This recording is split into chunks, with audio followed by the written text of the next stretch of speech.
Good evening, everybody, with the FTN viewer base. We're here for the eNASCAR Road to Pro Series Split 2, Round 2 at Las Vegas Motor Speedway. I'm joined here by Coke Series driver Daniel Falkingham. Dan?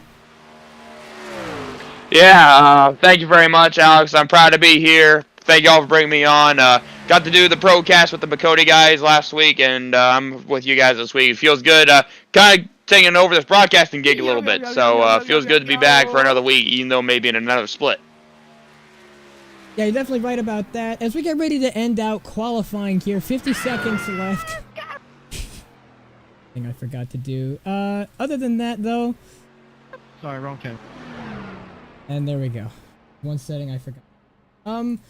But we're here. You're here with us now live for FTN's coverage of the second split of the eNASCAR Road to Pro Series. You yourself have driven in this, I believe. So give us your thoughts going into round 2 after last week. Well, 2 weeks ago's crazy round 1 at Daytona. Yeah, for sure. At Las Vegas, it's an interesting track. It's a mile and a half, very fast, especially with the conditions we're running in. Big 24 degrees of banking, big sweeping corners.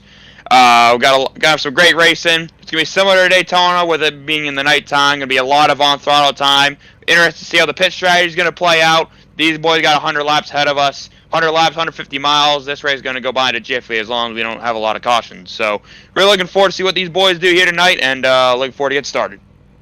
Yeah, you're right about that. Might be a little bit controversial, but there was a bit of talk on Twitter about the incident with a lot of incidents possibly being with netcode.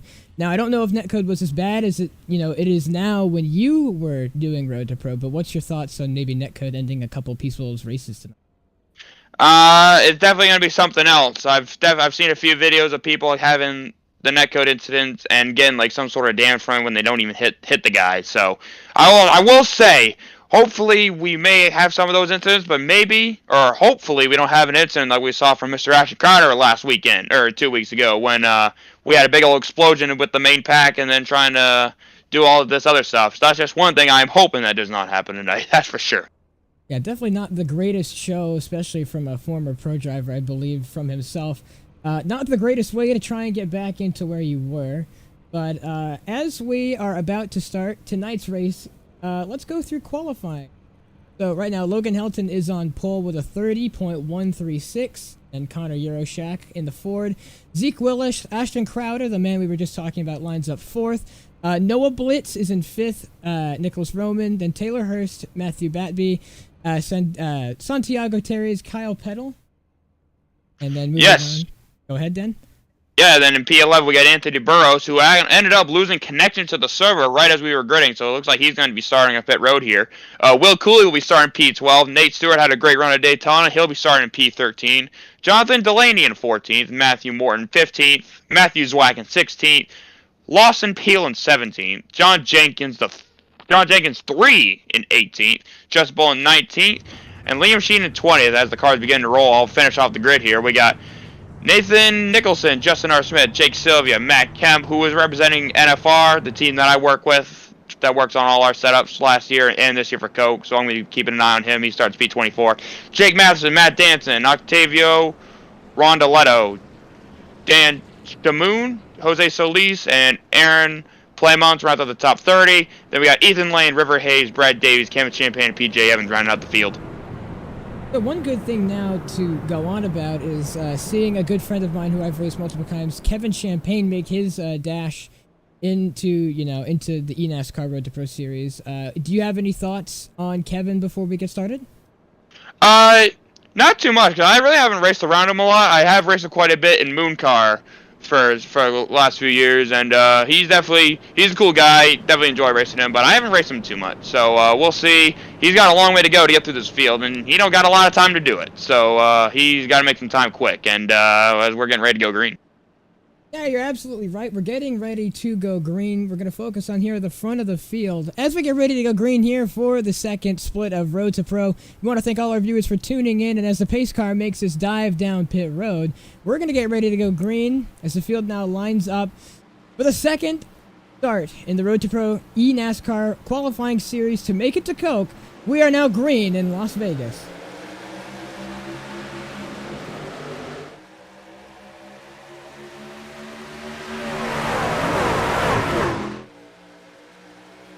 Matt Danson making a good start, I believe now. Has he put us in the lead? Nicholas Roman in second, Jake Nolan in third. Good start here for all the guys. They haven't looked like they've gotten to any incidents, so as of right now, everything's clean, which is good to see. Yeah, Logan Helton, he's got a very nice gap here, so he's going to come by and lead the first lap. Then you got Connor Urenshak here in P2. I do greatly apologize if anybody watches this back and I mess up your names. I'm probably going to do that more times than I could count on my fingers here by the end of the night. But, yeah, seems to be the top 4, top 5 seem to be single file. We got a side-by-side battle for P5. Looks to be Noah Bitts and Santiago Tires, who had an awful wreck in the last time out of Daytona, trying to pick up the pieces of hopefully a better result. Yeah, right, you're on Nate Stewart making his charge up the field, trying to get to the front of the pack. He made a good run at Daytona, and he'll try and get another win here tonight, but as of right now, Logan Hilton still leading to Connor Urenshak and Zeke Willis. Ashton Fowler still in P4, and Santiago Terrace now moves up into P4 as well. So an exciting split to watch, as a lot of the guys who were in Daytona now have a chance to regain the points they lost this week in Vegas. Yeah, for sure. I saw a lot of people like Liam Sheen, for example. He wasn't racing at Daytona a few weeks ago because he was actually at Daytona in real life for the 500. So tonight he's making his official start to the Road to Pro campaign, seeing if he can try and make up some good points here tonight, representing the Elliott Sadler Esports organization. Lap 4 out of 1 remaining here in the Road to Pro eNASCAR qualifying series. And right now Logan Helton still leads at the Connor Urenshak. A good run from all the drivers, and a little fun fact, Liam Sheen will be taking Jonathan Oates' spot in qualifying for next week for the Bar Visuals FTF Cup Series. A lot of drivers who are actually in second split do actually run FTF, so it's good to see them making their rounds in as we make it to lap 5. Yeah, for sure. As Logan Helton will complete lap 5 later. And take a look at Santiago Tires. He's ripping that middle lane, trying to wrap the outside lane. Might be using up his tires a lot, but at the end of the day, if he can get to the front and try to get that clean air, just watch out for him. He definitely looks to be really, really fast right now, so he's going to try to go for the lead. Yeah, right, you are. It's interesting to see them already pack racing. It's almost like they're at Daytona again, but side-by-side action, and I've been one to use up my tires by turning too much. How do you think that's going to be an issue later on in this race if they get a long green flag line? Yeah, for sure. Tires will have to come into play. Handling's going to matter a lot because, I mean, this what we're seeing right now is a lot of the same aspects that we saw at Daytona 2 weeks ago. Side-by-side, 2x2, a lot of, like, pack racing. But different with Las Vegas is, they eventually, as the run goes on, these guys could be getting loose, these guys could be getting tight, just no matter how their handling is, how the tires are. So I'm really looking forward to see who's going to have the best handling here. We're probably within the next 10, 20 laps. And what's going to be interesting, too, as Santiago Tires trying to look 3 wide up the middle on Logan Helton, what I feel like is going to be really interesting later on in this race is the pit strategy. Because when I ran doing this last year, I was in the top split, and we had an early yellow early on, and that actually caused for a lot of fuel strategy. And thankfully, well, it didn't end too well for me, because a lot of people actually went long and were able to do this on one stop. But I think if this goes green all the way, at least we're going green now, this looks like to be a 2-stop race, which I think is going to be faster, because with how much throttle you're using, you're in the throttle, you're wide open so much, you're just using so much gas, I feel it's going to be faster being the 2-stop. But some people might try to push the 1-stop, people might try to run long, maybe get a caution. The strategy, there's a lot of different strategies that could be here to play here this evening. I myself, if I know it's going to go green, I'm going to try and see if I can do the double stop, run a bit harder, and try and see if I can get up through the field. But as we've made it to almost 10 laps in without a yellow, these guys have been racing side by side since the start, and so far not a single wreck, not of which to bring out the yellow. Right now, everything seems to be calm for Road to Pro, and as Logan Helton blocks both lanes almost like a super speedway, he remains in the lead, and really the field is quite stagnant. I guess everyone is, far relaxed than, Daytona. Yeah, for sure. We probably won't be seeing any 3-wide racing like we saw 2 weeks ago. But Logan Helton trying to control these lanes. He's definitely a very good super speedway racer. I've raced him quite a bit at both Daytona, Talladega, and any type of car, and he's definitely a very good super speedway racer. So trying to kind of put those skills to the test out here as we are on lap number 10 as Santiago continuing to run that middle. He likes to run that middle. And look, he's going to get a great run off the top here in turn 2. I don't know if he's going to try to look at another. No, he's going to try to stay in line behind Logan here. And maybe, I think he's cool with riding it out. We still got over 90 laps to go. Try to maybe save his stuff near the end of the race or when we get to the first pit stop, which very interesting to see like what the playbook's going to be. Right about that. Logan Hilton still leads. Santiago Terra up to second. Connor Euroshak in third. Zeke Willis still in fourth. Everyone else, though, is battling it out side by side. This might help the leaders as they're not having to run so tight next to the car next to you, but this also gives them an advantage as it gives them away from netcode. They won't have an incident maybe. Well, we'll see. Coming out of turn number 4 to begin lap 12. All is good so far. The field remains intact. No yellows yet as to report. Sorry, didn't mean to cut you off there. We had a close call for P2. Connor Euroshak just sneaking to the outside of Santiago Terres. I thought there was going to be a little bit of a hook onto the outside wall there, but Euroshak managed to make that squeeze to the outside of Santiago, taking away Santi's preferred line there, who was really enjoyed running the middle, running the top, but now he's going to get pinched to the bottom here.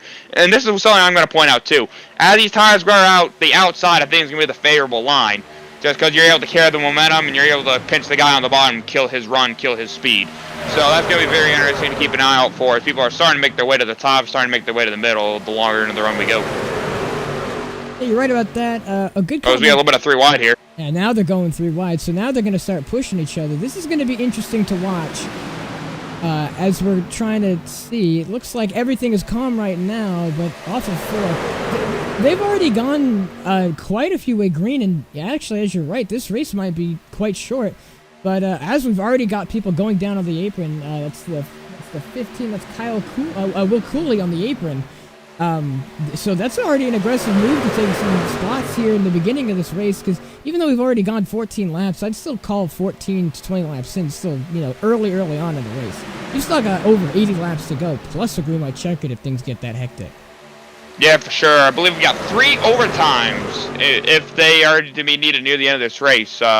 But right now, everything seems to be clean and green so far as we are completing lap 14, starting lap 15. Logan Helton continuing to control the field up here out of the Nexus organization, and seems to be keeping that thing up front. He's enjoying that clean air, trying to make sure to block all the runs that are coming, just like you said, like you mentioned before, blocking like a super speedway, which is definitely what you're going to want to do, especially later on in this race when it's really going to start to matter.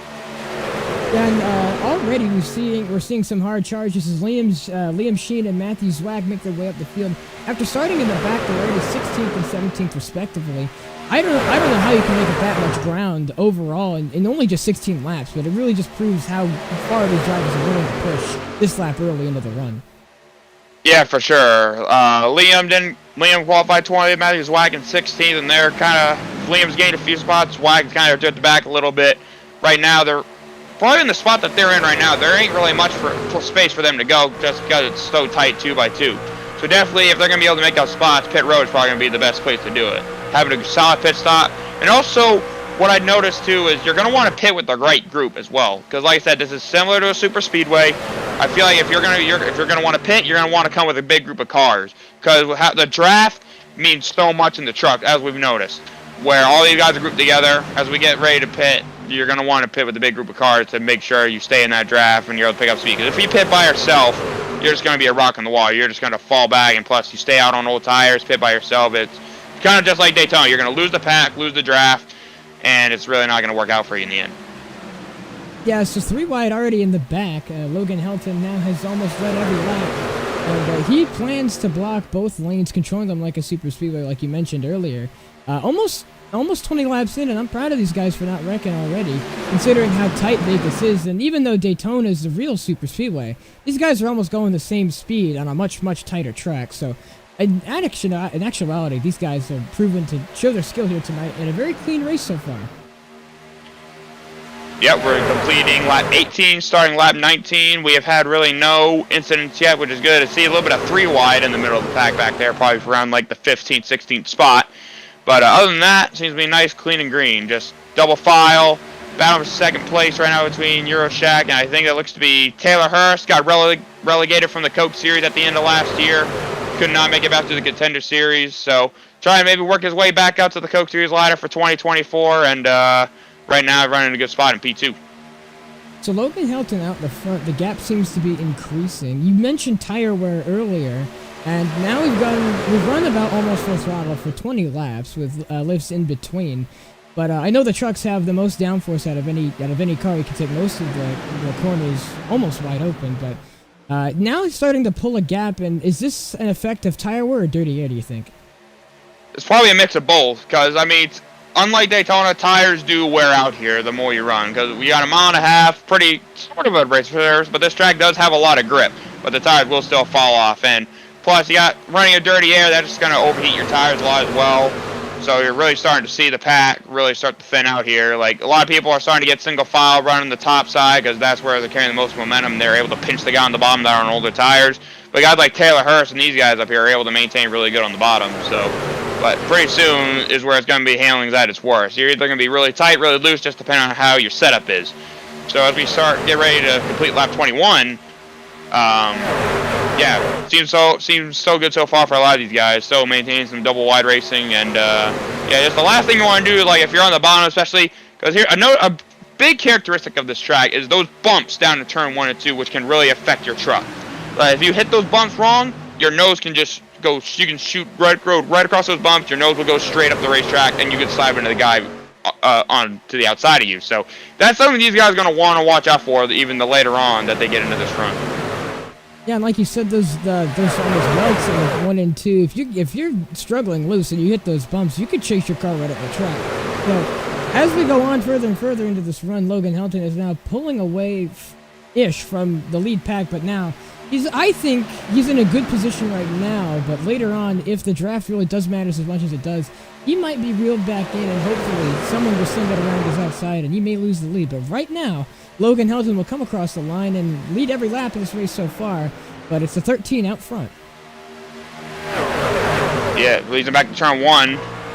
Back here to turn 1. And here's something that Logan, he may be in a good spot right now, but I'm worried for him too, because with him being the leader, he's probably using up the most fuel out of everybody, because he's in the clean air, he's able to use more throttle, so he's just burning out the most fuel. So that's going to come into his strategy if he's going to have to pit early, and everyone else is able to go longer than him. Well, that's just something we're going to have to wait and find out, because of course I ain't driving the trucks right now, so I don't know what the strategy could be going on right now. So we'll just have to wait and see until we get to that first pit stop, which I would not be surprised will be very soon. Pulling away by almost 2/10. The field still as together as it is. Right now, I'm sure Logan is hoping for a caution to come out and preserve his spot in the lead. But then it comes down to pit strategy. You've run hard on this set of tires. Do you go for a set of 4 or a set of 2? Oh, 100% for a green flag pit stop, you want to absolutely go for 4 tires. Maybe if we get a late race yellow at the end of the race, then we might start to see some 2-star strategies, but whenever I'm coming to pit road, I'm getting 4 tires of fuel, and I'll be on my way, for sure. Lap 26 out of 100, a fourth of the distance completed already as these guys have stayed green. Logan Helton still remains your leader as Connor Euroshak has moved up now to second. Santiago is just behind him. Ashton Crowder moves back up into fourth, having a nice battle there with Taylor Hurst. But as you mentioned here before, tire wear is now starting to come into play, and you can hear it riding on board just how much the engine is having to work, him getting off of 4. He might still be on the gas completely, but that tire wear is really starting to kick in now. Yeah, you can see a lot of these guys starting to go single file around the middle, around the top, trying to stay off those bumps.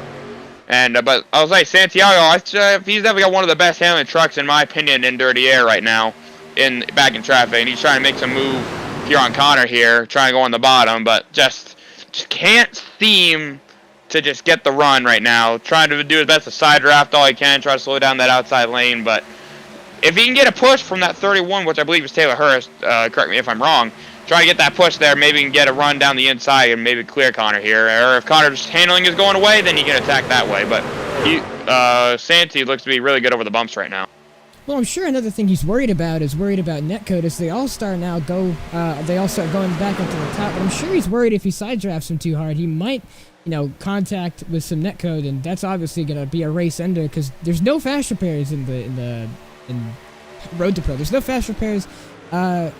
So obviously you can't get your car fixed instantly, and now it's a toss-up between do you aggressively side draft the guy on the inside or outside of you to try and get that position and risk the chance of netcode this early, or do you save and wait till the end to push, but then that puts you in a bad position because your car might be damaged and it might be just a short green flag run where you need the speed the most.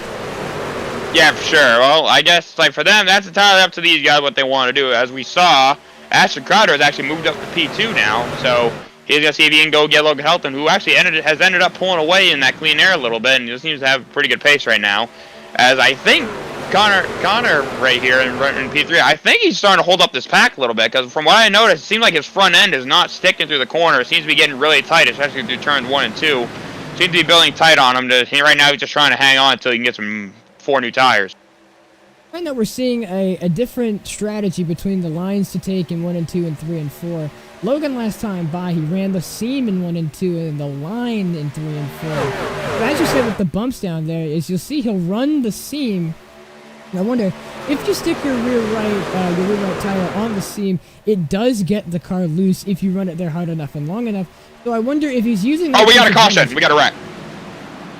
And a caution out, lap 31 out of 100. This is exactly what Logan wanted to see. He wanted to see late into the run, right as his tires were just going to wear off.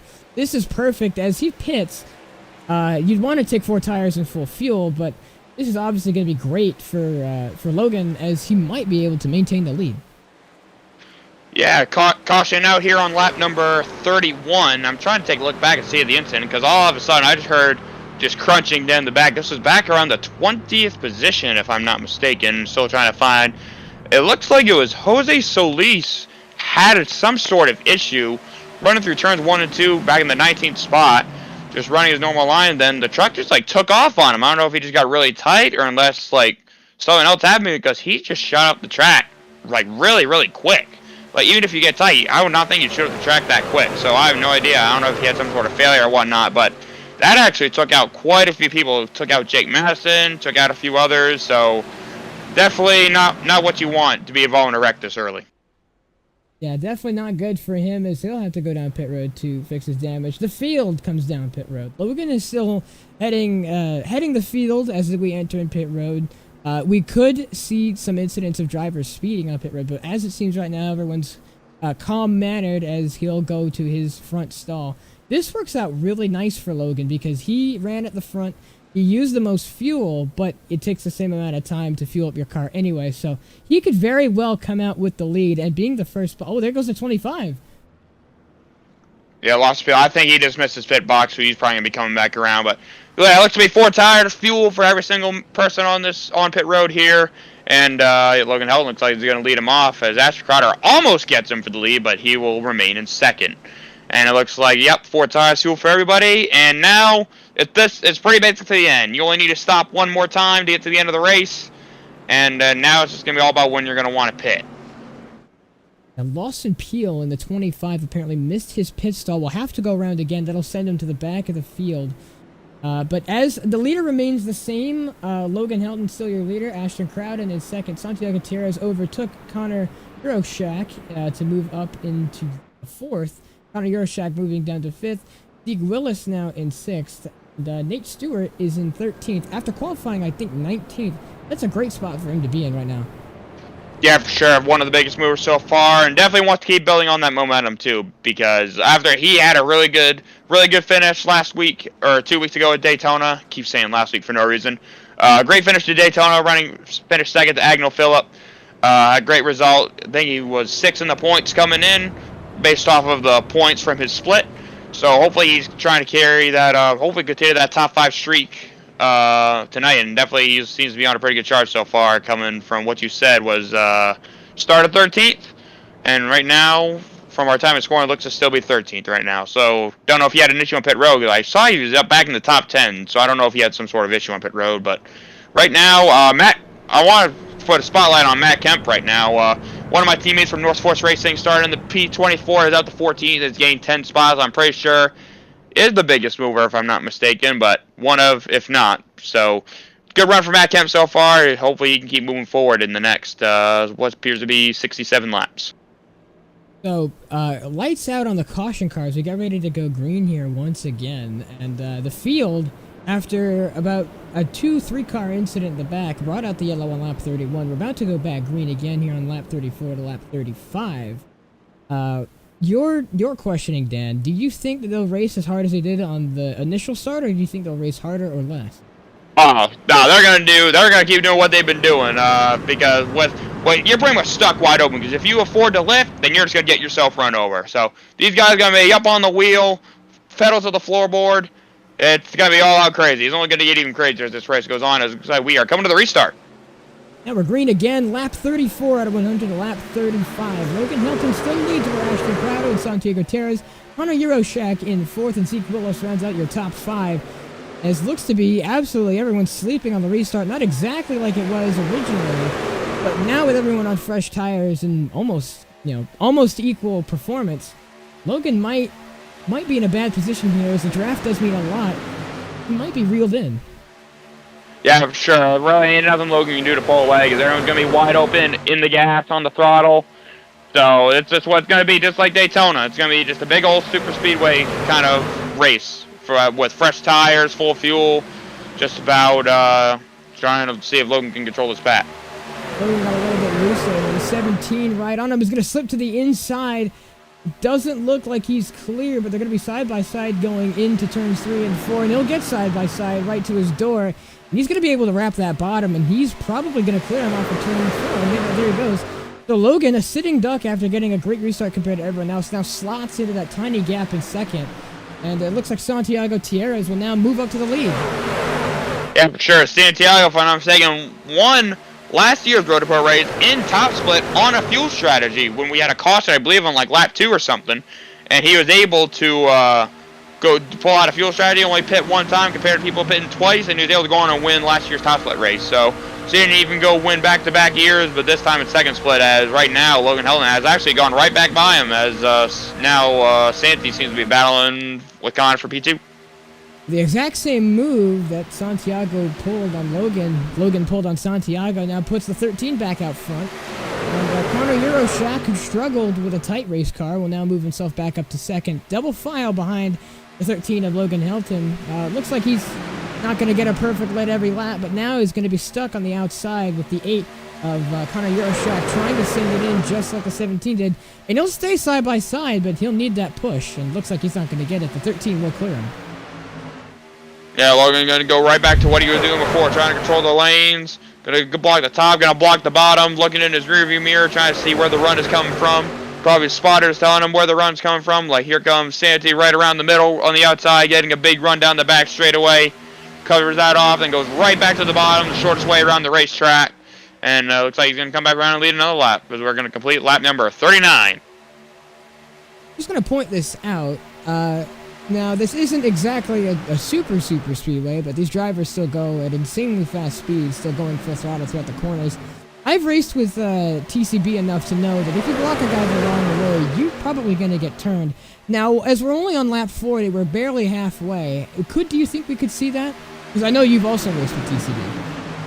Oh, I think that goes for every single person in this field right now. Yeah, kind of get a little too aggressive, you're probably going to pay for it, but right now, I think these guys are content with what they're doing right now, but if this doesn't happen to go green all the way and we get one more pit stop in, then that's we're really gonna turn up the ante here, and gonna start maybe rolling the dice here. Yeah, what if we'll get anybody to roll the dice here as we get later on in this race? I mean, we are in Vegas after all.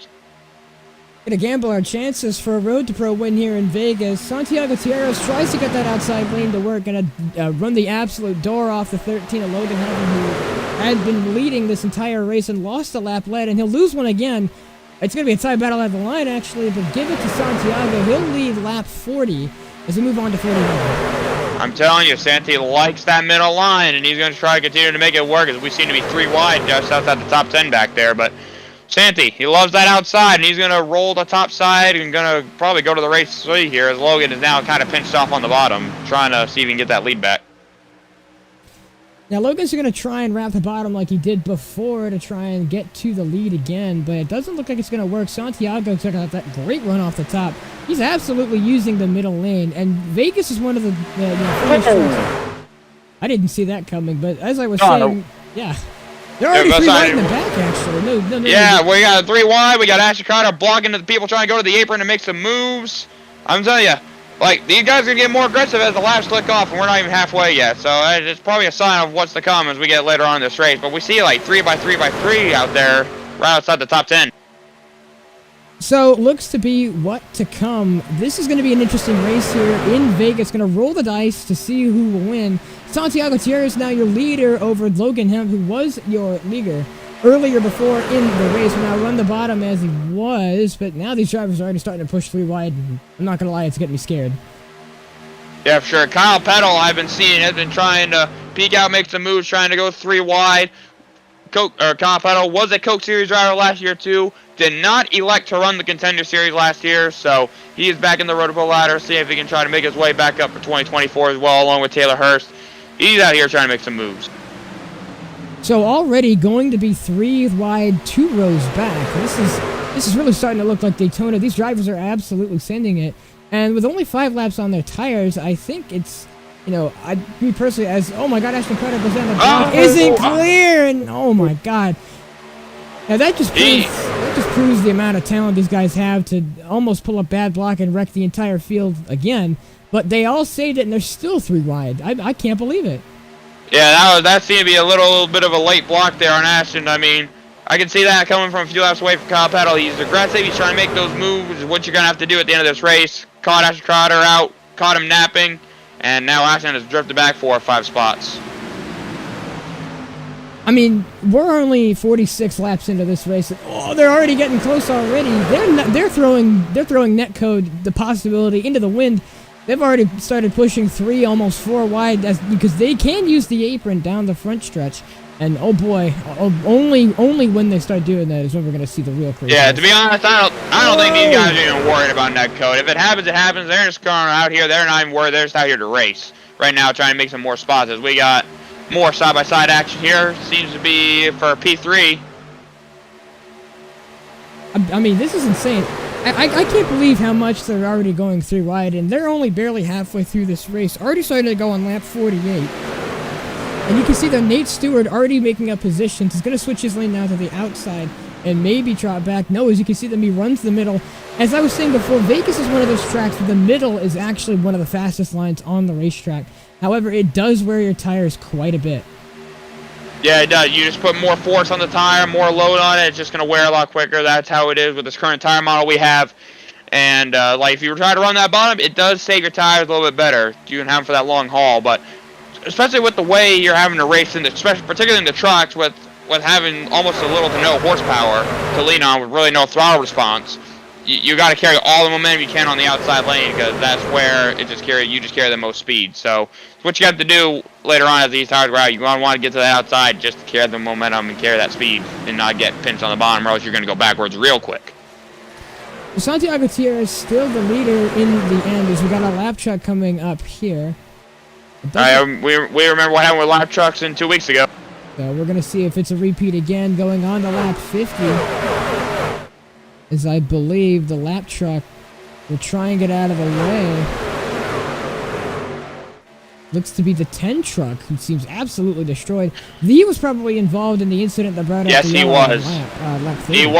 He was one of like several trucks that was involved in that first yellow there. So now he's out here limping, just trying to finish this day, then just try to move on to it. Yeah, actually, this is something interesting. I've been looking over the schedule that's coming up for the Road to Pro schedule.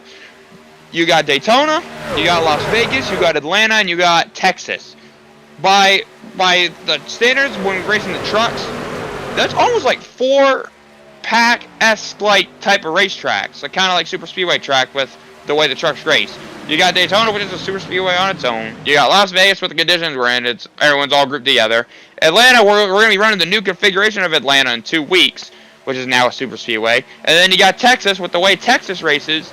In a way, I don't know how well spread out that's going to get with the very flat turns 1 and 2, but you got the full throttle turns 3 and 4. That could be a pack race on its own too. So I really think it's a real lottery for these first 4 races, considering what the schedule is. You got 8 races to make it to round 2, and half of them is kind of considered of a kind of pack-esque like type of racetrack.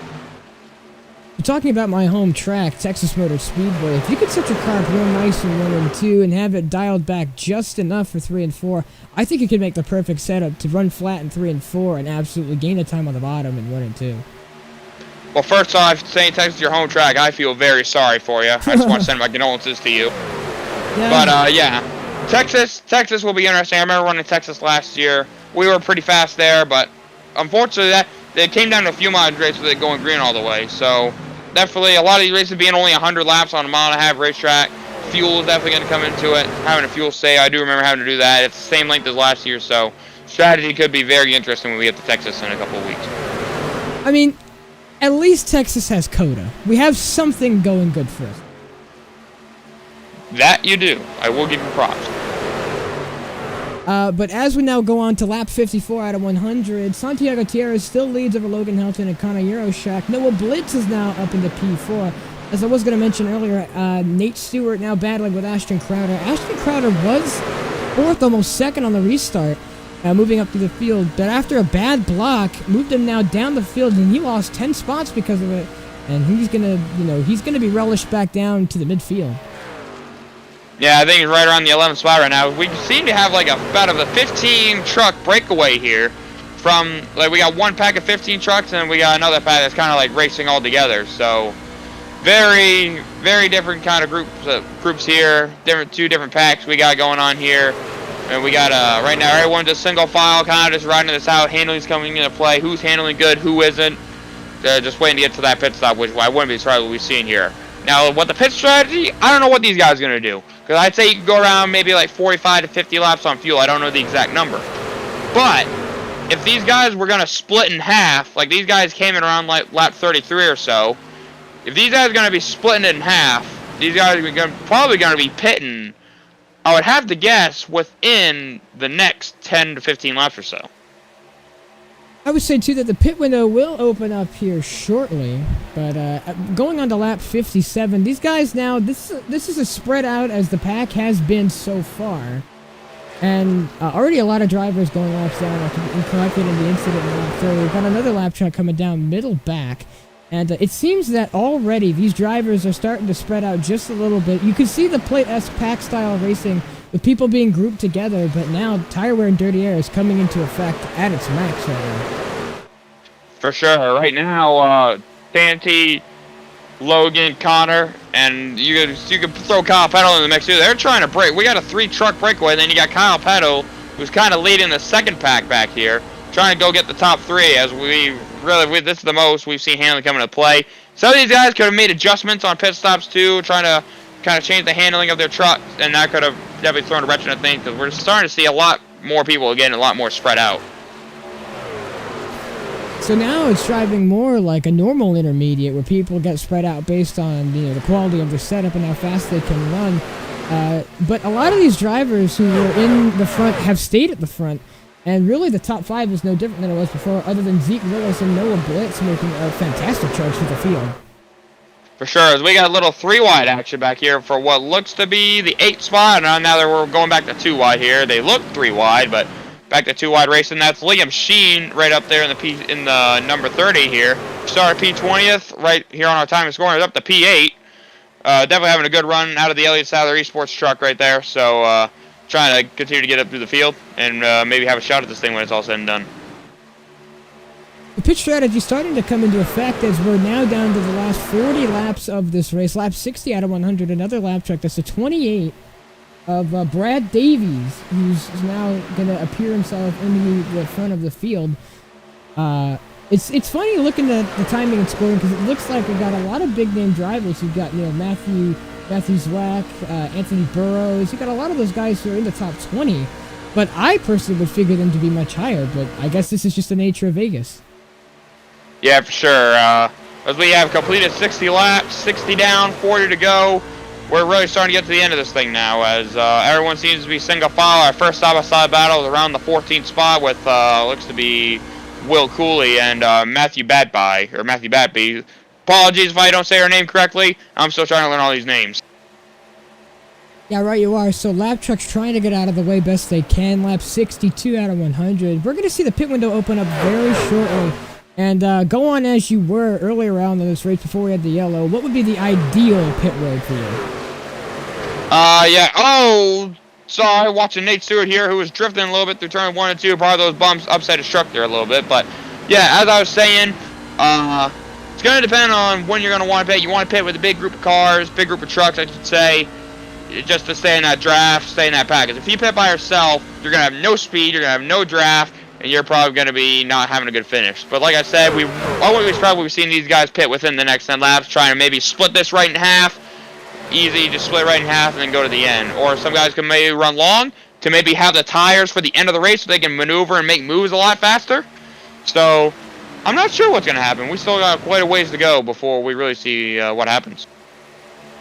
And now Santiago Tierra is starting to gap the rest of the field. Quite surprised now, pulling out a 4/10 of a second gap on the once leader Logan Helton in the 13. Hunter Euro Shack still in third. Kyle Peddle now moving up to fourth. A lot of these drivers, and it looks to be a lot of drivers going down pit road as the timing and scoring shows. A lot of people gain spots, and I guess that's true, but a lot of people are starting to go down pit road. But Santiago Tierra is still out front here in Vegas, has not gone down pit road yet. No, he hasn't. And as he is the leader, I probably once someone pulled the trigger behind him, that's probably when he's going to come next. Because, like I said, with fuel, it really isn't a concern anymore. Because these guys easily know they can't go all the way on gas, so they got to come back and pit one more time.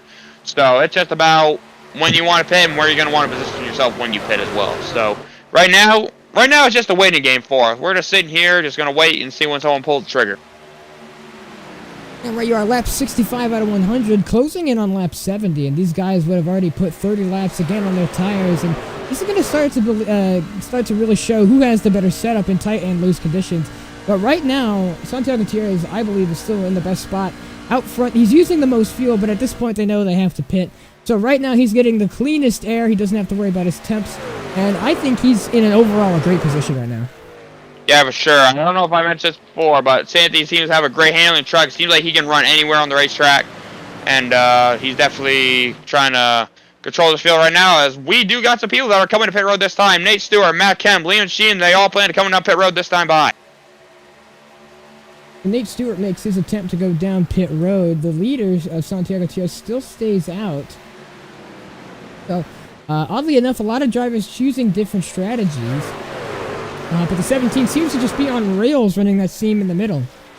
And right now, he's not looking to pit at all. Yeah, for sure. As I'm like, ooh, Liam Sheen slightly overshot his box right there. But it's all good. Only lost about a second right there. But yeah, only 3 trucks came down here. So very interesting to see what everyone else does this next time by. But Matt Kem's leaving his pit stall. Liam Sheen is out of here. Nate Stewart should be leaving here anytime soon. As we got more guys on pit road. Champagne, Cooley, Hurst, and Mothers. This is interesting to see the backpack pit instead of the front. I would assume the front, who is burning more fuel, would pit. But I wonder if it's the backpack's attempt to try and jump ahead and short pit. Use those couple of extra laps on a lot fresher tires to run some hard laps, run as a group, and maybe out of pit stops beat the 17. But I don't know. He seems so strong right now. I don't know if anyone's beating the 17. Yeah, that's people simply trying to get track positions. We got a big group of guys that are coming down pit road right now, trying to pick out who that is. But we got a big group of guys coming down. Like I was saying before, the back of the pack, I believe, now trying to make a jump, but the top 4 still, actually the top 7 still have not pit. So it's interesting to see to me how the top 5 has not changed, and they still are. Leader's coming. Oh, Leader's there coming. he goes. Will he overshoot? No, he won't. Oh! Really get it in there, I think. I think Santi's clean. He is clean on my screen. He is all good to go. Barely just made it at the pit road cone, trying to go as deep as he could without, of course, speeding. Looks to be pretty good. So him, Peddle, and others coming down to complete their service for the last time in this race. The 10 getting lapped again as Logan Helton now moves back up to the lead. I'm assuming he'll pit this time by, because he'll want to go just a lap. And yes, he is. The rest of the field now pits. And it looks to be these guys coming down pit road. And right now, focusing on, I believe, that is the 11.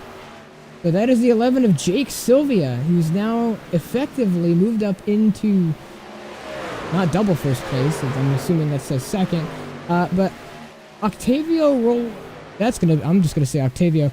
He has now moved up to the lead according to timing and scoring, but Jake Sylvia... He is petting this time.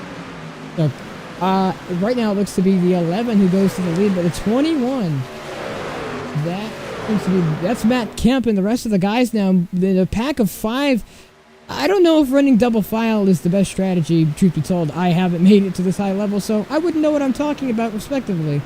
To be honest, with these, oh, sorry, I didn't mean to cut you off. With these guys running double file, it ain't gonna hurt them whatsoever. Honestly, I think running double file actually might be faster in a way, because I mean the side draft doesn't work like it does in the next gens.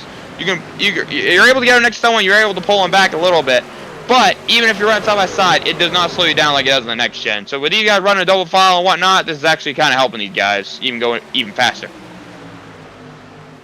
So this is interesting to me to see how these guys will try and make it run as it almost comes up onto the track there. But right now, all these guys running in a pack now, 3 wide. There is the once race leader, Logan Helton, now in the pack with these guys. So clearly, from what it seems like, running maybe a bit later wasn't really the way to go, as these guys who pitted earlier really now have a jump on the leaders.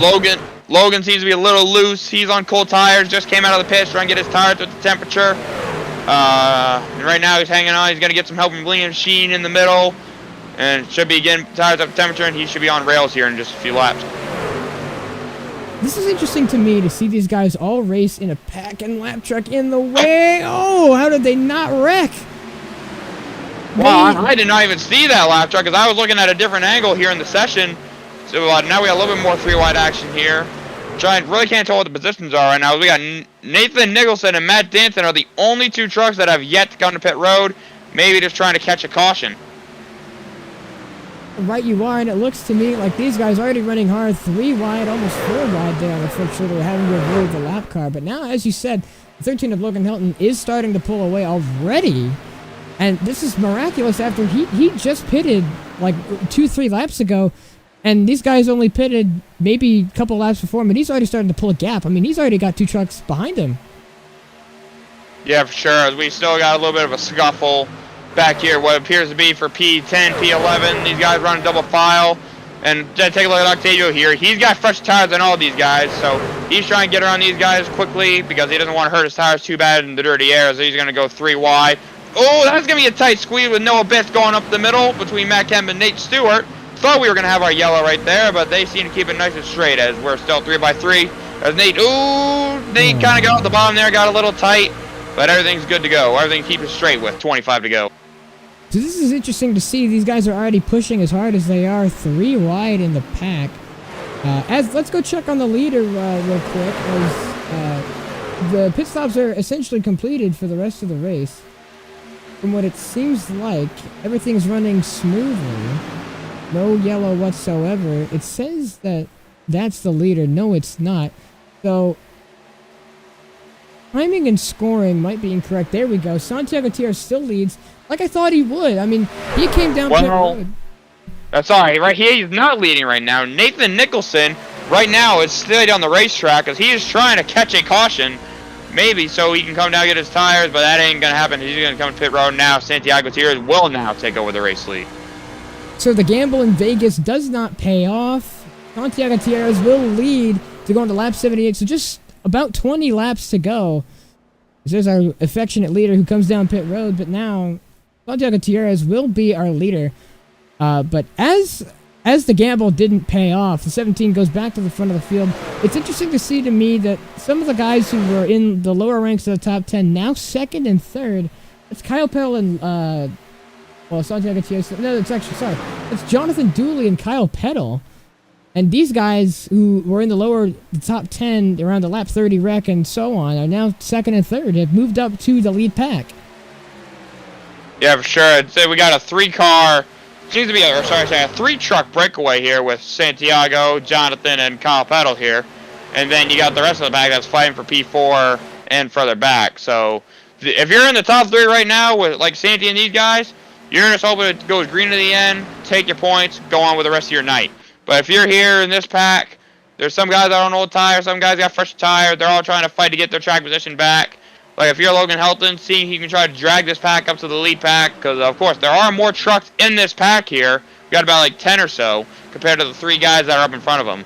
So if all these guys are able to somewhat kind of work together, and they're able to hook up with each other, and they're able to get to maybe go catch those top 3, maybe we could have a bit of a race at the end. We'll have to wait and see. Well, yeah, we're going to have to do a bit of waiting as we stand by. The 17 still the leader, the 32 just behind him. Jonathan Dooley had a caution. And looks to be still green. I believe we're Nope, live. no, we And got a there's yellow. the I think it's Matt Danson.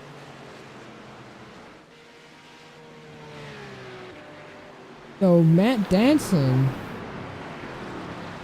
I will say I will fully take fault for that because I literally, like, 2 laps later, I just jinxed the entire field. Well, the broadcaster's curse, as we like to call it. Now, the 17, still the leader, Santiago Gutierrez. This is interesting. Gotta restart with about 17 laps left. Oh. You're Sorry, I don't mean to cut you off again. I'm taking a look at the replay here in the session here. It looks like Jake Sylvia clipped the apron, got a little loose, and then just slid up into Danson and just took out Matt Danson. Well, as the leaders have come down pit road, we're gonna go look at that incident. So, Jake Sylvia seems to be a driver involved there in the 11 car again. Gonna get an instant replay, go back a little further. And it seems to me as he was blinked out during really the whole wreck. I don't know if we can get a replay. He was blinking the whole time, at least for us. He wasn't blinking on my screen. With me being in the server, trying to make sure I'm able to like get a better visual of like seeing everybody. It looked like just Jake Sylvia hit the apron, got a little loose, and then just slid right into Matt. And like nothing Matt could do. He was just rolling the outside lane, and then just was the innocent bystander in that. An unfortunate way to bring out the caution. That was Jake Sylvia. Here is your leader, as we've got a few changes in position after pit stops. The 17 now is when timing and scoring updates. I don't believe he's 20th, but I can't say that for certain. And that's until they cross the line. I'm sure he's still at the front of the pack, but well, you know what I mentioned about rolling the dice earlier? Taylor Hurst took 2 tires and is now the race leader. Now, this is interesting because he's probably now going to restart, I would imagine, 5th. Maybe 4th, going to be on the inside. Nope, he is going to be the race leader when we go back green. Matthew Zwack is a 32nd. He's a lap down, going to get a wave around here. Taylor Hurst was the first guy off pit road. He will be leading us back to green here when we go back green. And like I said, he did take 2 tires to get that drag position. Like I said, trying to roll the dice here in Vegas. Just maybe see him pull a win out here, and we're going to have a 17-lap dash to the finish. 17 laps, and as I was talking about the 17, he is going to restart, I believe, 4th on the inside. Still, we've had 2 laps to go before the caution car comes into pit lane. This is an interesting scenario because he did gamble, and he did take 2 tires. The rest of the field, I believe, took 4. So it's going to be a kind of a toss-up to see who has the better grip. Now, in theory, taking 4 tires seems to be better than taking 2, but you actually really never know because in a pack, I mean, you could really just block the guy, but, you know, a lot of different strategies coming out. Well, we're about to see what's going to happen. Taylor might, while taking 2 tires, Taylor might have done quite a bit of adjustments here to counteract those 2 tires, because who knows, like, were those a little bit... I mean, they didn't run for too long before that yellow come out, so the left side may really not have too much wear on him anyway, so we're about to see what's going to happen here, but that Daytona, you know, we talked about the racing at Daytona 2 weeks ago, we're about to see that here on this restart. We're going to restart lap 85 out of 100, about 15 laps to go in the race when we go green. And a gamble here in Vegas as Taylor Hurst goes to the front of the field, taking 2 tires on a pit stop. And he's now going to be in the lead. This is going to be interesting because does the 2 tire strategy work, or does everyone else who took 4 going to just pass him around the outside? Well, we're about to find out. There's only one way to see if that strategy works, and that strategy is going to be proven when we go green. Down the back here, any thoughts before we go green for hopefully the final restart here in Vegas?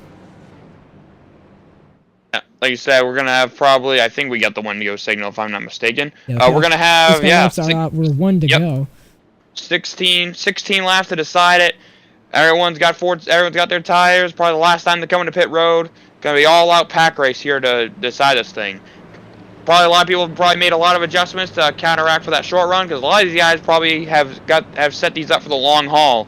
Now, what that last pit stop, you're only going to need to set up for 15 laps. So a lot of these guys might have done a lot of changes on that last pit stop to counteract for the short run. So we're about to see who probably made the best changes. The pace car going to make its duck down pit road. 15 laps to go when we go green here in the eNASCAR Road to Pro Qualifying Series. Race 2 at Vegas. The 31 leads the 32. Taylor Hurst going to be the one to take the green flag, and right as they enter the restart zone, going to go at the end. The shades of Joey Logano. We've already got 3 wide in the back of the pack, and no... Oh, boy. Oh, my God, they're going 4 wide already. This is going to be an interesting restart. But the 31 of Taylor Hurst now leads across the rest of the pack. They're wasting no time in the back. They're going to try and get every position they can. That's what you got to do. 15 laps. You don't got a lot of laps left, so you got to try to get all those spots. These guys are going to be ultra aggressive here in the back of the pack. As we go, we got a little bit of contact between Jonathan Delaney and Logan Helton. They seem to keep it straight right now. As they've survived 1 lap. Can they survive another 15? Oh no, we've got wrecking already down on the front stretch. That's 1 car turned around. We're live and it doesn't... Oh, they're wrecking some more. They keep it straight. No caution. We stay green. I'm trying to catch to see who that was. I think that was Jonathan Delaney who was spun out first. And then we had further incidents out back. It's getting crazy here in the final 15 laps. Wrecking the back, we stay green. 86 coming to 87 out of 100. The 17 leads over the rest of the field. Now the 13 of Logan Helton now moves back up into the top 2. He's going to make his charge ready for the race lead. As the gamble is kind of falling apart here for the 31. He's already dropped back 2, almost 3 positions on this restart. But I think for the win, it's going to be an all-out battle between the 7 and the 13. And here goes Logan Hurst. Here goes Logan Helton down to the inside. A push from the 31. Going to wrap that white line. He's going to get a run out of turn 4, but he's going to be the one to almost clear the 17. It doesn't look like they're going to battle it out all the way down the front stretch. And this is going to be absolute chaos. I think Logan Helton has had one of the best short-run trucks all night long, and he's trying to make that to fruition, trying to get that lead back. He started on the pole. He's led the most laps. He's trying to get that track position back as we're blocking a little bit for P3. Believes to be Taylor Hurst blocking Anthony Burrows all the way down to the bottom. As Logan Helton, he's still trying to go for the lead, as Santiago Gutierrez is going to hold it around that outside and keep it up front. He's going to poke his nose out and try and take the lead away, but give it to him at the line. It is going to be the 17, and he will, on timing and scoring, take it away, but he's not clear to block that bottom lane. They're already starting to go 3 wide, so the gamble really on 2 tires not paying off as much as we thought it would. But now the 17 of Santiago Gutierrez is going to take the lead away. Down low, sends it in deep. Goes Logan Helton. I believe these 2 guys have the best trucks out of the field. For sure, but honestly, I would not count out Kyle Pettle either. He started back in 10th, and he had a really good long-run truck there through the middle part of that race, and now he's up here. Don't count him out for the win either. Going to be an all-out battle in these final 10 laps. Lap 90 out of 100. We've reached the final few miles and the final few laps in this race. Nate Stewart now moving up the field. He's going to move himself back into the top 10, and this is going to be a really good points finish for him if he can avoid the chaos. Yeah, he says, don't count your chickens before they hatch. We still got 10 more laps to go here at Las Vegas for race number 2 of Road to Pro here in the second split. As Santiago Gutierrez, I believe, led across the line there. Logan Helton trying to fight back on that inside. We're 2 by 2 by 2 by 2 by 2 here for the front 10. Pack racing as it was on lap 1 and the subsidiary restarts. Now the 13 and the 17 battle it out up front. Santiago Gutierrez barely taking an edge away from Logan Helton, but these guys, the absolute domination for the 13 early on in this race leads me to believe that he has the best short-run truck. But I'm not taking out anyone really in the top 10. As this drives like a plate track, they could all wreck coming out of 4 on the final lap, and it could be handed to someone who's not even in the top 10. Yeah, for sure. We still got a lot of racing left, as Logan Helton has cleared Santiago Gutierrez for the lead, and he's trying to block Santi. They're going to be 3 wide for going into turn 3 as Kyle Pettle tries to peek to the outside, but Logan Helton put him back to the front. Logan Helton in the 13 leading early on will now be out front here in Vegas once again as we cross the line to begin lap 93. Just 7 more laps to go as we tick down as both the mileage and the laps. The 13 now back out to the front of the field. The 17, Santiago Gutierrez, who was looking we got a caution. It looks to be a caution now out on the racetrack. Lap 93 out of 100. Everyone's slowing down. There's the yellow. And Trying to see where this accident happened. so now, if any of you guys thought that was crazy, this 5-lap run to the end is going to be even crazier. Oh, yeah. It was like, you thought we were done? Well, put on the brakes. We still got a little more racing left to do here in Sin City. As now we're going to see if you're going to come get tires. Do you stay out? What do you do? If I'm the 13, seeing how much tires really affected the 31, he didn't drop back much, but how everyone was able to crowd around him and he couldn't really use that advantage as much as he thought he would, I might take the gamble and pit just to throw on a set of 4 tires, maybe even 2, and just see how much it helps. But I don't know how much the field, the 31 now back, Taylor Hurst, second, as they're all gonna stay out. Everybody stays out. Yeah, you can't afford a yellow track position this late in the race.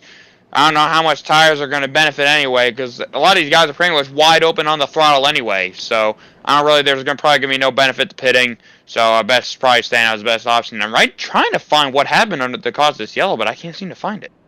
Well, really, if you're on the gas for longer more, if you're, full throttle more with that extra grip, it might work, but within these final laps, I don't know if it was worth it to pit to avoid the chaos that's going to ensue in this lap. I think it's going to be a natural green-white checkered, going to be 3 laps to go when we restart. An absolute dominating race for Logan Helton at the front, who has led almost all of the laps this race.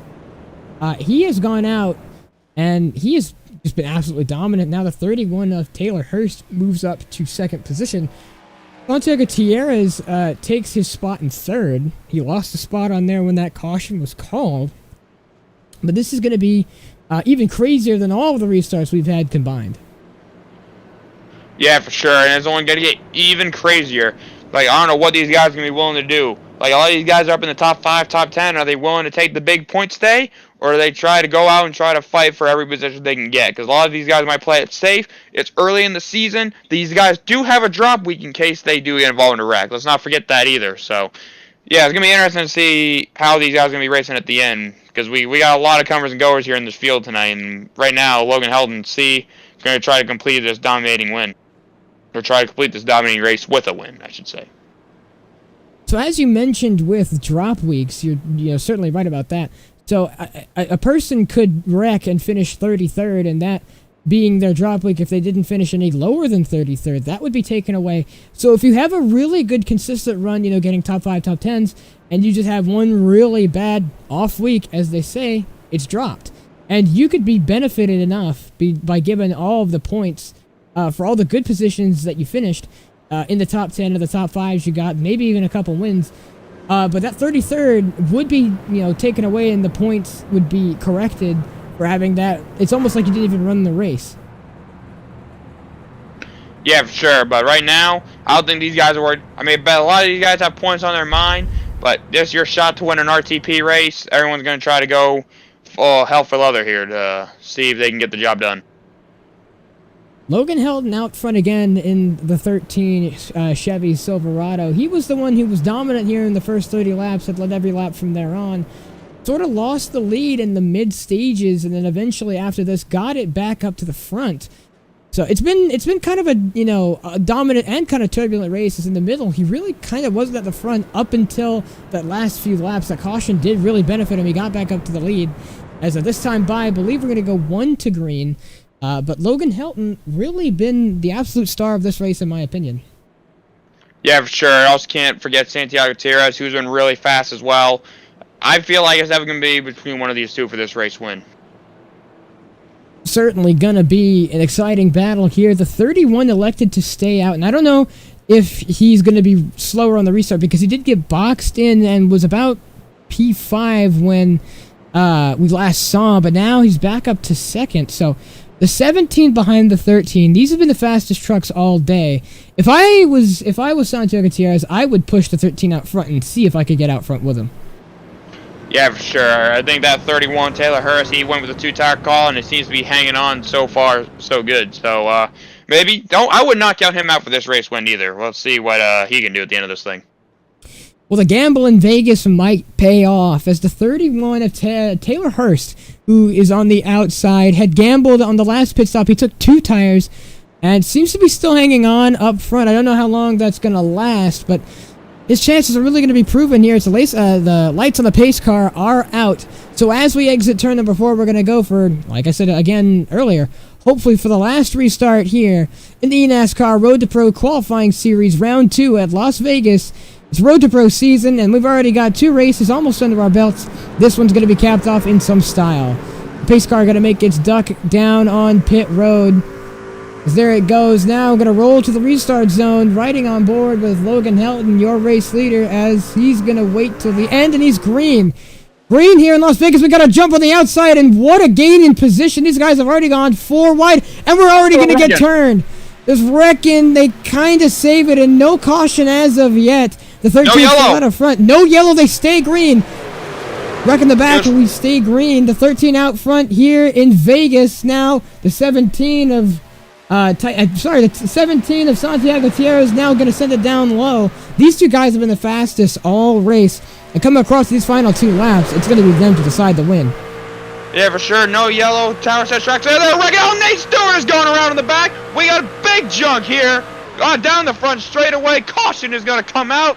And we are going to overtime. We're going to go to eNASCAR overtime in the Road to Pro Qualifying Series race round 2 at Las Vegas. The 13 who had a chance to win if that caution didn't come out. Don't count on me. Someone blew up. I just heard it.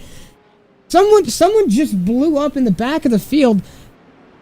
I'm not quite sure what just happened there, but that... Okay, I'm a little shocked because we just went under yellow and someone might have just money shifted. Yeah, what's the way? We had Nate Stewart go around. We literally have had trucks stuck in the wall, flipping everywhere. Like this has not been a good few minutes for a few of these guys. It looked like they were in for a good finish, and now we got 2 of them on their lid. So we have not been a good few minutes for a few of these guys. You're absolutely right, and. Not going to say a bad few minutes for some of these guys, as here we're going to try and see if we can get an instant replay of the wreck that happened earlier with Nate Stewart. We're going to go back and see. This is when the caution was already out. There's somebody who had blown their engine. I still don't know who it is. We're going to go back a little bit further. Yeah, so here's what I'm looking at. If we get a shot on the 29 truck of Matthew Batby, who got into, they were 3 wide, got into the left rear of Nate Stewart, just tapped him in the quarter panel, sent him around across the infield grass, and then as everyone was trying to avoid, they were all hitting bumper to bumper. Like Zeke Willis, he was so close to missing that. Got clipped in the right rear at the very last second. Then he was trying to save it, scraped the wall, but then he got stuck in the wall and he flips. Like, I don't know how that really happened. Just one of them iRacing instances, you just hit the wall at a certain angle, you just get stuck, and then you're on your way for a ride. Yeah, an unfortunate event. Nate Stewart was going to finish probably well. He's going to get a good points finish, but as we mentioned earlier, these drop weeks might be pulled into play. As we have a minor issue with ATVO. It's not responding at all. I believe that was the yellow. We're going to try and put it back to the live feed if we can. ATVO's not cooperating all that well.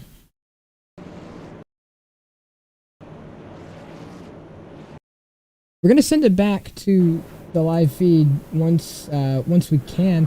There we are. We're back live once again. And as we get ready to possibly go green once again, this is going to be interesting. Now, after this, from what it looks like, from what I can see, although I'm no setup and truck expert, but it looks like Nate Stewart's truck, although with a little bit of damage, seems kind of all right. Yeah, but from whatever, like, this is the way the trucks are. We don't have the new damage model on the trucks or the Xfinity cars. You get any sort of damage on these vehicles, you're basically killed. Like, you pretty much get 12.5 seconds. you might as well just say curtains on your night, because you just lose speed instantly, and it is just not a fun feeling to have. No, you're right about that. The damage model for the Xfinity and the trucks hopefully will be updated soon. But right now we're still stuck on the old generation of the damage model. But as I look at his left side, that left rear doesn't look too hot anymore. Yeah, just any little bit of damage like that is just a big old parachute.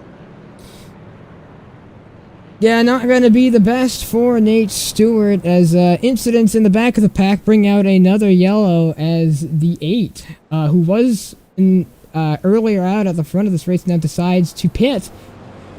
This is going to be interesting because he was at the front of the field. He was the one to fight for a race win. Now, after being involved in that incident back down pit road, he's going to be at the back of the field. Yeah, and one guy I want you to keep an eye out for. Look at that Altus machine in P10. Matt Danton, who got spun out earlier, that ended that long green flag run in the middle of that pit cycle. He was spun out in the outside wall, and now he's got a shot at a top 10 finish. So, what a comeback for the Altus machine. Yeah, you're absolutely right about that. And this is going to be an absolute battle to the line. I mean, this is a green-white checkered. We're going to go to NASCAR overtime, and this is going to be an absolute race to the finish. This is going to be a tough one to decide who might win. Honestly, I have my suggestions and my bets, but it's going to be tough here going into the last few laps. The 13 of Logan Helton leads the field to the restart zone, as the pace car is going to drop it down low, go down pit road once again. It's a battle between the 13 of Logan Helton and the 17 of Santiago Gutierrez for the win down in Vegas. Who's going to roll the dice correctly? We'll have to find out. The 13 and 17 line up side by side as they come to the restart zone. And the 13's already gone. We're green here in Vegas for eNASCAR overtime. What a launch by Anthony Burrows in P3 right there. He's gone up to P2. Don't count him out. Now he's got a shot at this thing. Is Santiago Gutierrez. He's going to lose second. He's going to lose third, but slots in the line in fourth. He slots in line behind Taylor Hurst. Down the back straightaway for maybe the second to last time as they go down the back straightaway. Logan Helton continues to block the field to turn 3. Yeah, this is absolutely an insane battle to the line. The 13's going to try and get it out. They will make it to the white flag. Riding on board. This is going to be the last time by here in Vegas. And it looks like Logan Helton's still out front, but I would not count him out for the race win. He's in the lead right now, but out of these pack of 4, they're already going 3. The 3. Oh, Anthony Burrows. Anthony Burrows with quite a block. Can he do anything to try and get the win? He's trying to get to the top, and netcode! Like we said earlier, netcode kicks in, but it's gold. I don't even know anymore. The 13 of Logan Helton will come across the line. Just barely got him, and he'll roll the dice in Vegas. The gamble pays off, and it's a great win for the most dominant truck who led the most laps, and Logan Helton comes away with the race win. Yeah, Logan Helton better go hit the casinos after tonight. He has scored the race win tonight in split 2 of RTP. Star on the pole, led the most laps, won the race. I think it was fitting that he'd go on and win the race. With Anthony Burrows finished second, Kyle Pettle 10th, and a lot of contact there at the end. We need to go back and look at all these incidences if we're able to. But I saw Santiago's in the wall. Taylor Hurst got turned around. So many instances happened. We got a lot to go back and look at. But right now, Logan Helton going to go down, burn it down the front straightaway. What a race by the Nexus Esports driver. Yeah, you're absolutely right about that. A dominating performance for Logan Helton. He was my pick to win, and I believe he was the right truck that came with the race victory here at home. In Vegas, he was the most dominant. He had led I believe he led a good majority, if not all of the laps that you could lead, even with the most dominant truck with pit cycles going on. And he's going to come home with the most laps led. And I think the win went to the most deserving driver. Yeah, for sure. Like I said, I think he definitely had one of the strongest short-run trucks all night long. He was able to capitalize with a great move on Santi there on one of the late restarts. And he was just handling really good there right when he needed to. And just a great result, great way to get a win here. And got a really good points night for him as well. A really good points night for a lot of these guys as he takes the Polish victory lap around Las Vegas Motor Speedway. This has been actually a very good race. Apart from a few of the cautions, I think it was fairly clean. I mean, what could you really expect from Vegas other than a couple cautions? Yeah, for sure. And I don't know if we're able to, as he's taking full victory lap. I really want to go back and look at this last lap and try to investigate a little bit more, because as I'm looking back at it right now, there was contact between what looked to be the number 31 machine of Taylor Hurst and Noah Bitts in the 22, if we're able to go back and look. So we're gonna go back and look at that here in a second. Taylor Hurst is down pit road. We're gonna get a replay and a look at that here in a second as we give our congratulations to the driver, and I think the driver who was meant to win this race. I mean, Logan Helton was completely dominant. There's nothing other you can say than he ran the race as best as he could. I don't think he could have run it any better.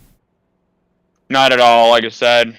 Couldn't have done any better than Anthony Burrows, Kyle Pettle rounding out the top three. I'd say it's a very, very solid podium. Santiago got caught up in that last lap mess. He still was able to bring it home in P7, if I'm not mistaken. So, and Taylor Hurst still came home P9, so they didn't get affected too much, but there was a lot of action there on that last lap.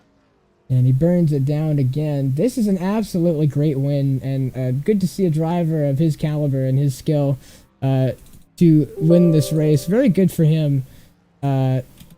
Good to see him win, and I believe that, like I said, again, the best driver and the best person here won this race. For sure, for sure. This has been an absolutely dominating performance from the driver of the 13 truck. It was great to see him win, and hopefully, if we can, we'll see if we can get an interview. We're going to go look back and see that incident that you're talking about between I believe it was the 31. Going to go back and look at that here in a second, but we do give our condolences once again to the 13. Absolutely dominating race for him, and he just ran the best race, and he came out on top. And what more can you ask for? For sure. And if you can give me a few minutes, I'm going to try to work on getting these guys into the server if I'm able to, and we will try to chat with our top three if we're able to, if we get a few minutes here. Yeah, we're going to go see if we can get an instant replay and look back at the incident. If we can. Doesn't look like we're able to. So here's when they went. Here seems, I believe this is coming to the line. This says green, but this is actually just a replay of the incident that happened earlier. So a lot of hard racing going on, and really, I think, I mean, this is as hard as you can get without wrecking the guy next to you. Yeah, and as we go into turn 3 here, Noah Bitts right there just taps the left rear of Taylor Hurst, but he's able to hang on to it. That wasn't an incredible save. I didn't see this part. Absolutely just blocks the rest of the field trying to come to the line. You gotta do what you gotta do. In the end, you gotta do what you gotta do. Oh, I don't blame him. I would probably do the same thing as well, but hey, I'll give it to him. I mean, he turned a bad situation into something, not as bad. And honestly, that was a really good showing.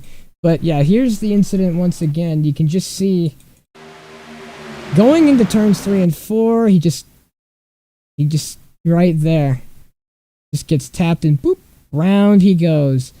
And honestly, I don't know how he didn't hit the wall. I mean, that truck is going straight up the racetrack, and he doesn't even hit the right rear. Keeps it completely off the wall, blocks the middle of the racetrack, and I mean, he's just gone at that point. And he is able to get the position. Nate Stewart not having the best race that he wanted, but out of all of it, what could you really ask for now? Yeah, for sure. And like I said, if we're able to stay on the air here, I'm going to try to work on getting these guys for interviews here, if we're able to stay on the air here. But because I definitely want to hear the thoughts of the top 3 if we're able to, because I just want to hear their experience. I really want to hear from Logan for sure, because I just want to hear his experience, because he definitely had one of the fastest all night. Yeah, definitely want to hear from Logan. He was one of the fastest drivers, and he was one of the ones who could come away with the win. And as we've said before, time and time again, he was the one who came away with the race victory here tonight. And I believe in the most dominating form we've seen yet, You can see some pretty dominating form at a super speedway, but I mean, at an intermediate like that, leading over 50 laps, that's something to take home and put on the wall. For sure. Because we're gonna try and get these guys in interview. There's Logan Helton. We're gonna drag him in. Logan Helton, you joined us here in the FTN broadcast booth. What an amazing finish, and came away with you winning the most dominant driver of the day. How do you feel after that amazing race? I tell you what, it feels amazing. I am so happy we got through that race without any bad incidents. Man, I couldn't have done it without Nexus, that awesome setup they had for me. They all worked so hard all week long to get this working to where we needed it to be, and it really paid off, as you can tell, there in the race. And I got to give major props to my teammates as well in the race. Connor Euroshak was up front a lot working with me, and it means a lot to work with him. And also Anthony Burrows there at the end. He was just awesome help, making sure that he was my first line of defense. And whenever it came down to it, whenever we knew it was going to be a 1-2, whenever he finally made his move. So, but yeah, we came away with the win, and so excited this year starting off pretty well, and can't wait to see what happens in the future. Yeah. Oh, sorry, you don't mind if I step in here. But Logan, it's Daniel here. I want to send my congratulations, congrats to you. I just want me to walk you through that move you made on Santee for the race lead and for the race win. It seemed like you were hooked up on the short runs all night long, because it seemed like that restart you were definitely unstoppable. Like, you were out front most of the night, and it seemed like that short run when you got by Santee for the final time, you just looked unbeatable. Yeah, I am not sure exactly what lap I did that on. Let me go back and look here, just real quick. But yeah, the car, like you said, it was just so good on the short run there. I just felt hooked up all night long. We were told a couple adjustments to make, and they all worked out really well for us. So I knew all I had to do. And I'm starting over here again for a second. But we were good on the short run, but we were just amazing on the middle run, and we were good on the long run as well. So that made a huge difference. I knew that if I could just sit there underneath Santee and just wait for his tires to get not in the greatest of places, I was going to be in a good spot to take that lead. So yeah, I was super excited about that, and just good, clean racing up front, and that's all I can ask for, especially with the way these trucks are now, especially with the title that Road to Pro has kind of gotten recently. I'm really happy that we were able to all have a lot of respect for each other up front and race clean, and come away with a good, clean finish there at the end. Yeah, I mean, yeah, there's nothing more you can say. I think me personally, you were the most dominant driver out on the racetrack. You led, I think, over 50 laps. You led the most laps in the race, most definitely. I mean, how does it feel from the cockpit to come away? You got on pole, and you led almost all the laps, apart from the pit cycle in the middle, and you came away with the race win, even after eNASCAR overtime. Give us a walkthrough on that. Yeah, like I said, it's just all the hard work from Nexus wouldn't be possible, and all the setup builders all week long, it wouldn't be possible without them, and it means a lot. And I knew what I had to do there on that restart. The restart right before that one that wasn't officially a green white checkered yet. I led 2 laps. I led the 2 laps after the green, and I knew I only had to lead 2 laps once again. So I knew what my job was, and it was just whether or not I got the good restart or not. And I think I got a really good restart there, and with my teammate behind me, it really worked in my favor there. So yeah, and another thing, last week it was a little bit or not last week, but last race, we were at Daytona. We had 80 laps there, and I ended up leading 66, I think, laps. And we didn't come away with the win, so I was hoping tonight wasn't going to be another one of those moments where we lead the most laps and we didn't get to come away with the win. But I'm really happy it did, and yeah, and also I almost forgot. I can't believe I did this, but Brian Hicks for spotting all night long, amazing spotting by him, and I wouldn't have been able to get them right calls to get up in front of people and block the right lanes there if it wasn't for him. Yeah, so in the end, blocking the lanes was the right way to go. It was almost, like a super speedway with these trucks and with these drivers. But It was great to hear from you, and congratulations on your win, almost redemption for Daytona with you and you guys back at Nexus, working so hard to get your truck back up to, competition speed. And I think, if my timing and scoring is right, you led the most laps. So, congratulations to you. Thank you very much. And real quick, I just want to thank you guys for broadcasting this. I didn't know where to find it, and I'll definitely go look afterwards. So thank you guys again for broadcasting this. Thank you for letting me have an interview here. And just once again, everyone at Nexus for this. And W for being on the car this season. And I'd like to thank Brandon Zimmerman with Roast and Jim's Coffee as well for hopping on board. And I think that's all I got. Oh, and Cosman Munishu for making the paint scheme. Yeah, so great to have you here, and I'm so glad that we could, bring you into the booth for this, interview. And again, congratulations on the win. One of the most dominating trucks out there, and we're just pleased to talk with you. So thank you so much for your time, and once again, congratulations on your win. Thank you guys very much. Yeah, that was Logan Hell in our race winner. I actually got Kyle Peddle here in the waiting room if we're able to interview him. He was our third place finisher. I'll take him from here. Yeah, why don't you take the reins on that? Kyle Peddle, you join us here in the FTN live booth, and you'll be interviewed by Daniel Falkingham. Yeah, Kyle Peddle, P3, started after coming from P10. Seemed like a nice, smooth race for you out there. Tell us about it.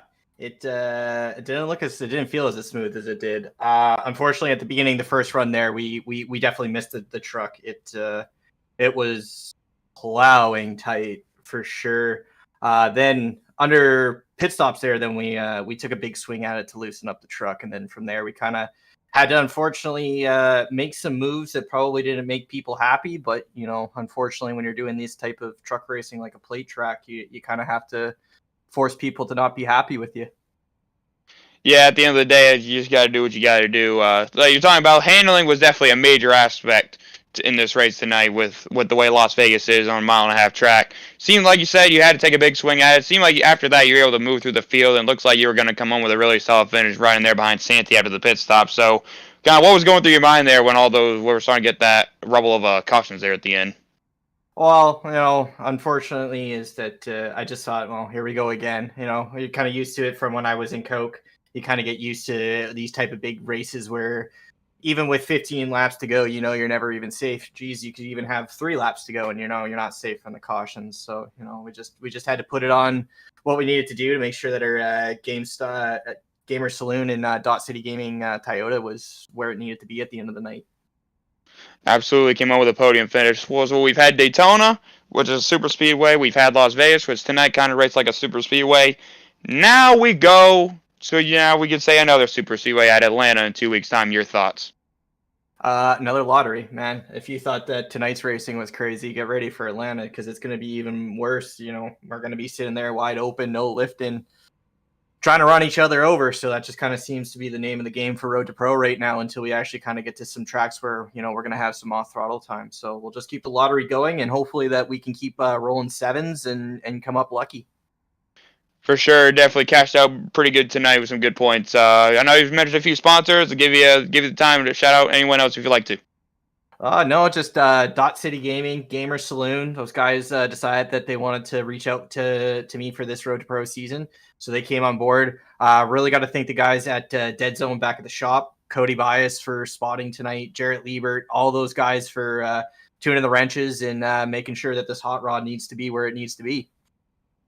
Great to hear. Thanks for joining us. Congrats on the P3 and good luck in 2 weeks. Hey, no problem. Have a good day. Appreciate it. That's Kyle Peddle coming home in P3 there, Alex. And I don't think we're able to get Anthony Burrows here at the moment. So I think, unless we can get him here in the next few minutes, I think we're going to get ready to wrap up shop here. Yeah, just as you said, tonight has been absolutely incredible to be here in the booth with you. It's an absolute honor to be in the booth producing and commentating with, a Coke driver and a professional eNASCAR iRacing driver. It was great to be in here, and it was great to have you in the booth. Overall, this race was honestly really good. I would rate it very high. The racing was very clean. Came out with a really respectable winner. No real beef drama or conspiracies or contribulations there in the end of the race. And honestly, that was really, really what Road to Pro needed, especially after Daytona. Yeah, for sure. And like I said, I appreciate you guys over here, FTN, for asking me to come on. Like, I don't mind. I really enjoy doing this broadcast stuff. I just like having another perspective when I'm out of the cockpit, and really enjoyed having you guys having me on. Hopefully I can get to do more of this sometime down the road, but had a lot of fun getting to see from another perspective, like what these guys are going through, like what I had to go through last year. So feels good to watch all these guys, seeing probably the next crop of talent come up through the ranks, and yeah, just. Feels very good to be up here. And yeah, like I said, Atlanta in 2 weeks. That's where the Coke Series is going to be going. That's our next race in 2 weeks at Atlanta on the 14th of March. So yeah, looking forward to it. And I guess if we want to keep waiting on Burrows, we could maybe scroll through the final results if we're able to get a full field rundown. I believe we might be able to scroll through the final results. I think we might be able to. No, I think this is purely just qualifying. Yeah, this is just qualifying. So unfortunately, we will not be able to show you the end result. Actually, if we wait on a second, we got one of our guys that's actually quickly making a results page for us. If we want to hang on tight real quick. So, but yeah, right now, just I know you've talked about it, but any other final thoughts? Really, no. Other than that, I mean, tonight's race was really good. There was no controversy that I know of. There was really no, there was no on-track action that was, like beef. There was no real anger between a lot of the drivers. I think tonight was a very good showing of what Road to Pro and what this new crop of talent really can be, and possibly make their entrance into the eNASCAR Coca-Cola iRacing Series. Yeah, for sure. And I don't think we're going to be able to get a results, but you can see the results scrolling across the top of your screen. And I guess we're not going to be able to hear from Anthony Burrows, who came home P2. So all of us just want to send our congratulations to Burrows on a great result tonight after coming from looks like P11, and he ended up finishing on the podium in P2. So I think with that, Alex, I think I will let you wrap up shop here tonight, so we can. Oh wait, hang on. I've just heard Burrows, I think, is going to be able to come in. So if you want to hang on tight for just a few more minutes. Yeah, sure. We can hang on and just talk about really how I still just can't believe that we didn't have a single netcode incident tonight. We brought it up a lot in the beginning of the race, and what I thought was netcode at the end really was just contact between the drivers. So iRacing servers really under control tonight, especially with how many Road to Pro splits there are. Yeah, for sure. Definitely looking forward. I'm just looking forward to see how all the other splits going to go back and talk with my team, see how my team, because I think they had some really good nights tonight. But yeah, I think any moment we should be waiting on Mr. Anthony Burrows here, because I just got a message saying he was a little bit late, but I think if we can see him get in here, we can quickly interview our P2 finisher if we are able to see him. I'm trying to stall it out here a little bit, just trying to make sure we can get everybody we can talk to. I want to make sure all the top three gets their shout outs, talks about their races. I just want to give everybody a chance. Yeah, we can hold out here for a minute as we wait for I believe the P2 finisher of Anthony Burrows, who actually had, if you want to talk about it now, had a really strong run on that last on the eNASCAR overtime, had a great restart and moved up to second. It was gonna I think if he had an extra lap, I think he might have been able to fight for the lead a little bit more. But just the nature of a green-white checkered. But he comes home in P2, a very, very, very good spot. And that's going to be a lot of points to him, and definitely no need to use a drop week in Vegas. Yeah, for sure. And I'm trying to look down through the other results, because we had a lot of storylines throughout the night, too. Like Nate Stewart, who got caught up in that wreck right before overtime. He came back, I believe, to finish in the P13. So good little comeback for him. Liam Sheen started 20th. He finished in the 15th spot. He had his own up and down night. Matt Danza finished 16th after getting collected in several incidents tonight. And I just noticed this. How about Matt Kemp? Started 24th, got himself a top 5 finish. Proud of that guy. Worked with him on North Force Racing, and glad to see him get a top 5 finish. So very, very well done to him. But a lot of feel-good stories that came out of the night, and plus a lot of other guys that are just going to maybe have to use their drop week or just hope to not have any more bad finishes, because this happened to me last year. I did not start out the first 3 races good at all. I had 3 bad finishes back to back to back. But it is doable when you're in these high splits where the more points pay out, you're able to easily make up those points. So these guys, they might have had a bad night. They can easily make it up for these next few weeks. But yeah, going to Atlanta, then to Texas, and then on to the rest of the schedule. I'm really interested to see what the rest of this field has in store. Yeah, right, you are. And just a thing to mention, it doesn't make it easier on these drivers when they go up and up these splits. It does make it easier to gain a lot more points, but you have to go against people that are most likely higher in iRating than you and are going to be a tougher challenge skill-wise. As Anthony Burrows just popped in, we'll give him an interview. If you want to take it away, you can. I will go and take it. Anthony Burrows has joined us in the booth. You got a copy? Yes, sir. Good to hear from you. Finished at P2 in Vegas. Seemed like everything seemed to be smooth sailing for you as well. Talk about the night. Yeah. Unfortunately, had my game freeze on the grid, so had to start from the pits. I was down in 35th. Got a lucky yellow and just had a fast truck and made all the right moves, I guess, coming up to the field and so close to the win right there. Wish I could have gotten it, but it was cool getting a Nexus 1-2 there. That was awesome.